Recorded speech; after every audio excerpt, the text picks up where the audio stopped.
Bismillahirrahmanirrahim. Assalamualaikum warahmatullahi wabarakatuh. Innal hamdalillah nahmaduhu wa nasta'inuhu wa nastaghfiruh wa na'udzu billahi min syururi anfusina wa min sayyiati a'malina. May yahdihillahu fala mudilla lahu wa may yudlilhu fala hadiya lahu. Asyhadu an la ilaha illallah wahdahu la syarika lah wa asyhadu anna Muhammadan abduhu wa rasuluh la nabiyya ba'dah. Allahumma salli ala Muhammad wa ala ali Muhammad kama shallaita ala Ibrahim wa ala ali Ibrahim innaka Hamidum Majid.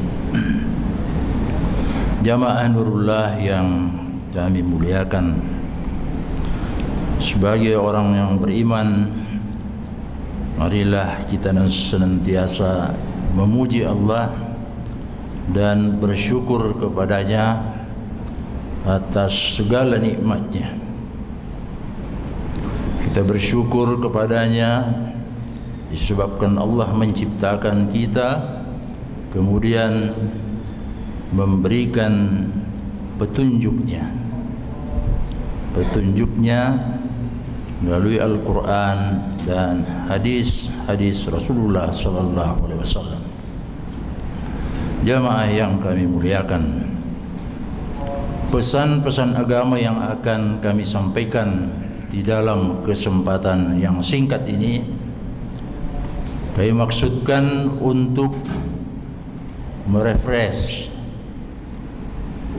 menyegarkan pemahaman kita tentang sumber atau fondasi ajaran Islam, khususnya tentang hadis Nabi sallallahu alaihi wasallam. Seperti kita ketahui bersama bahwa Islam itu dibangun di atas dua fondasi, yaitu Al-Quran dan hadis. Itulah sumber Islam.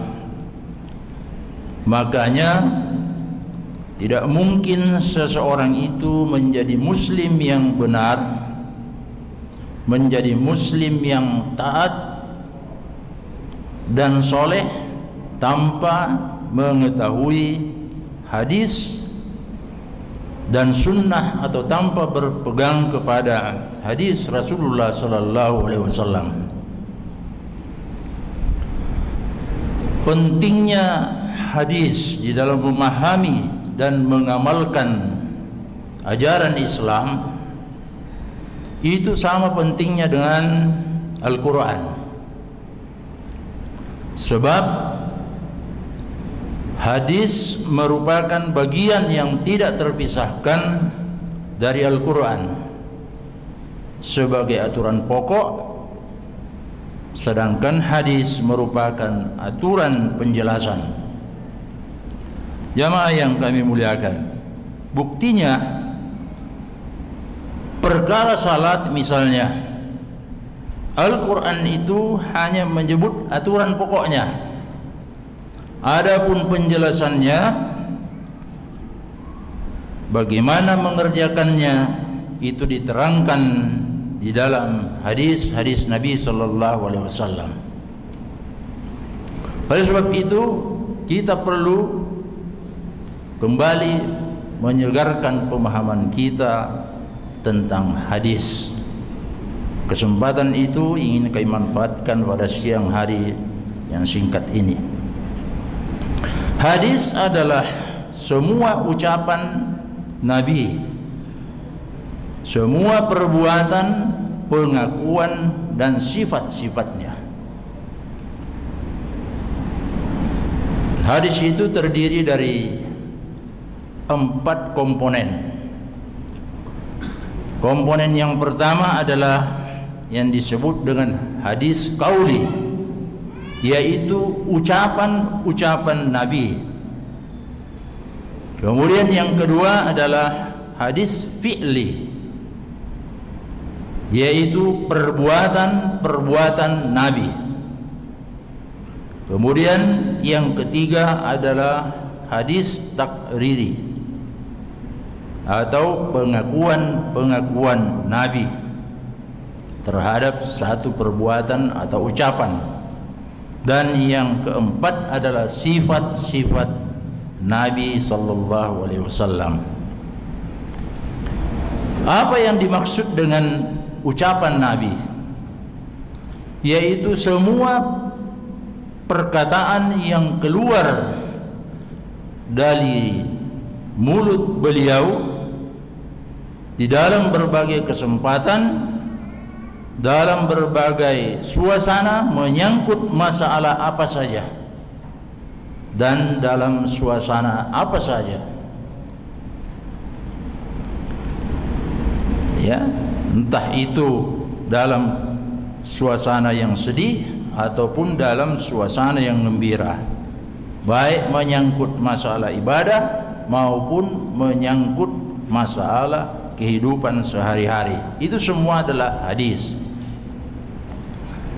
Sebagaimana Rasulullah bersabda, "Man ahdasa fi amrina haza ma laisa minhu fahuwa raddu." Ya. Itu contoh perkataan Nabi.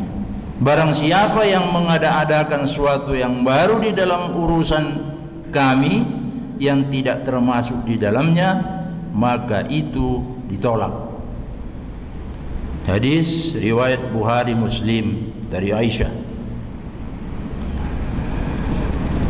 Sedangkan apa yang dimaksud dengan perbuatan Nabi, yaitu sesuatu yang dilihat oleh para sahabat dari apa yang Nabi perbuat, kemudian disampaikan kepada sahabat-sahabat lainnya.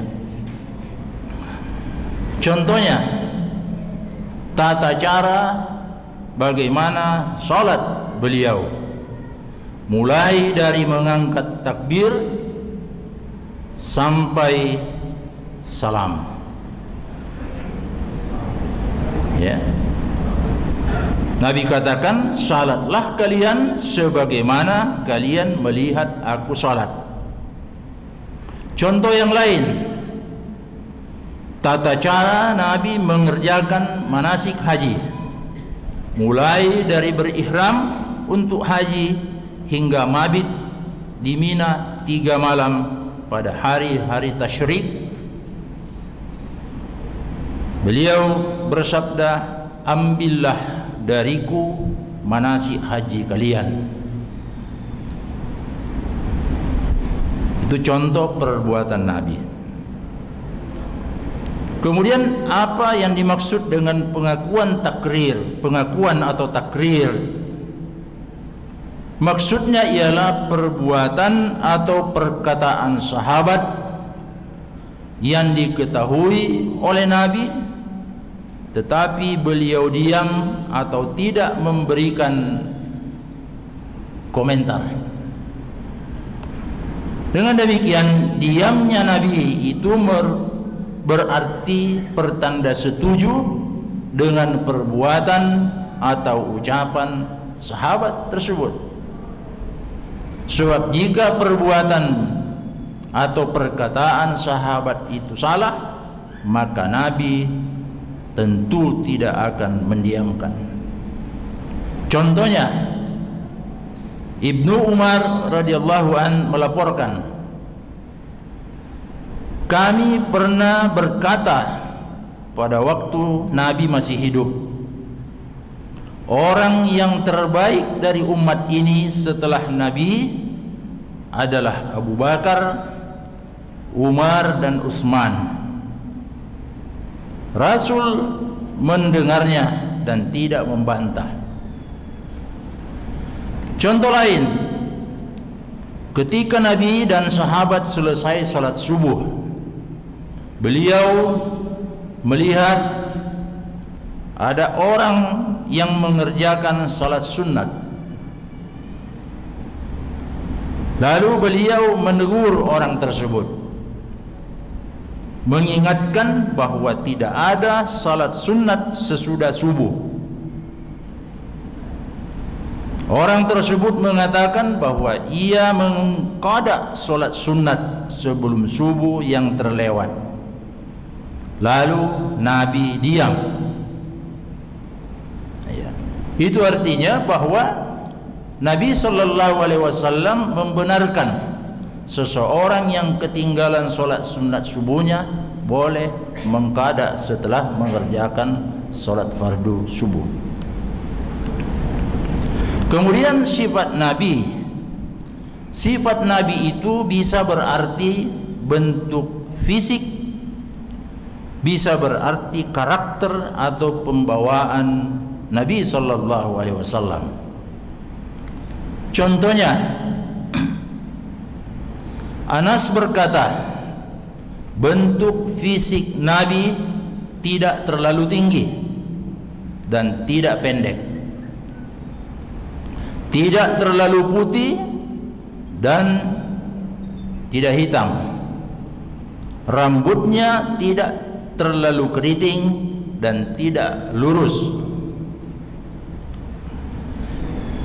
Seperti itu sifat Nabi yang disebutkan oleh Anas.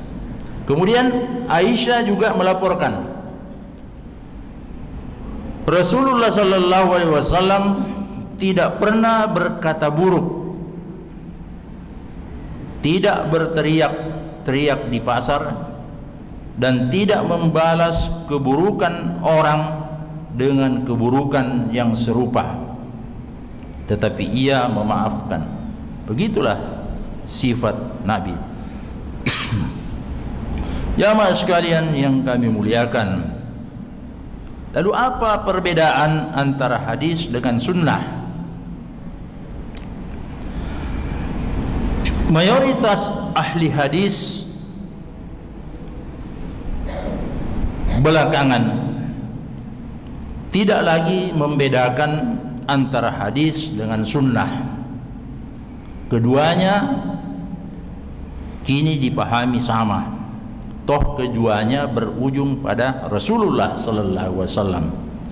Tetapi pada masa Nabi SAW masih hidup, istilah sunnah memang dipakai untuk menerangkan sebuah praktek atau cara atau kebiasaan yang sering dikerjakan Nabi sehari-hari. Itu sunnah. Jadi apakah sunnah itu? Secara bahasa, sunnah adalah cara. Tetapi di dalam konteks istilah, sebagaimana hadis, sunnah adalah semua yang berasal dari Nabi, baik berupa perkataan, perbuatan, pengakuan dan sifat-sifatnya. Pengertian sunnah yang lainnya juga biasa dipakai untuk menerangkan praktek yang dilakukan oleh para sahabat, ya,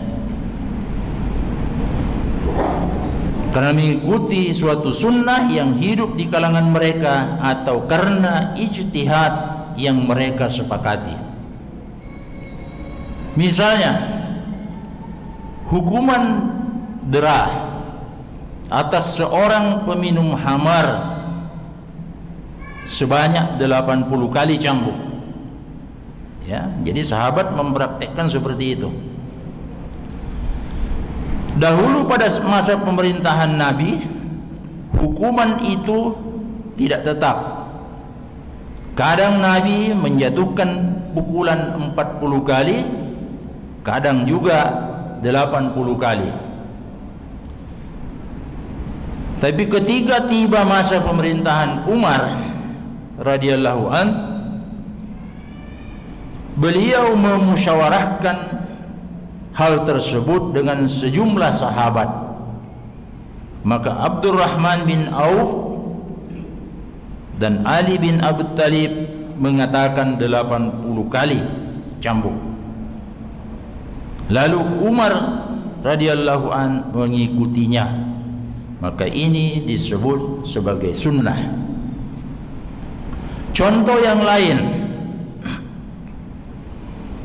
Abu Bakar radhiyallahu an menghimpun mushaf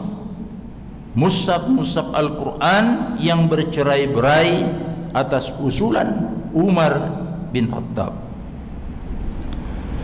Kemudian pada masa Utsman bin Affan diputuskan penggunaan hanya satu format bacaan dari 7 qiraah yang ada. Juga mengkodifikasikan lembaran-lembaran yang ada, maka ini juga disebut sebagai sunnah. Apakah ada dalil bahwa sunnah sahabat itu dapat diterima atau diamalkan?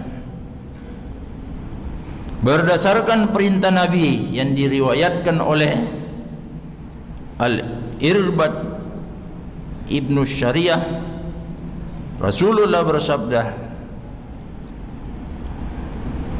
pegang teguhlah sunnahku dan sunnah khulafaur rasyidun sesudahku, dan gigitlah dengan gigi geraham kalian. Juga sabda beliau, umatku akan terpecah menjadi 73 golongan, semua masuk neraka kecuali satu. Maka mereka sahabat itu bertanya, siapa itu wahai Rasulullah? Beliau menjawab, faham yang sesuai dengan aku dan sahabat-sahabatku.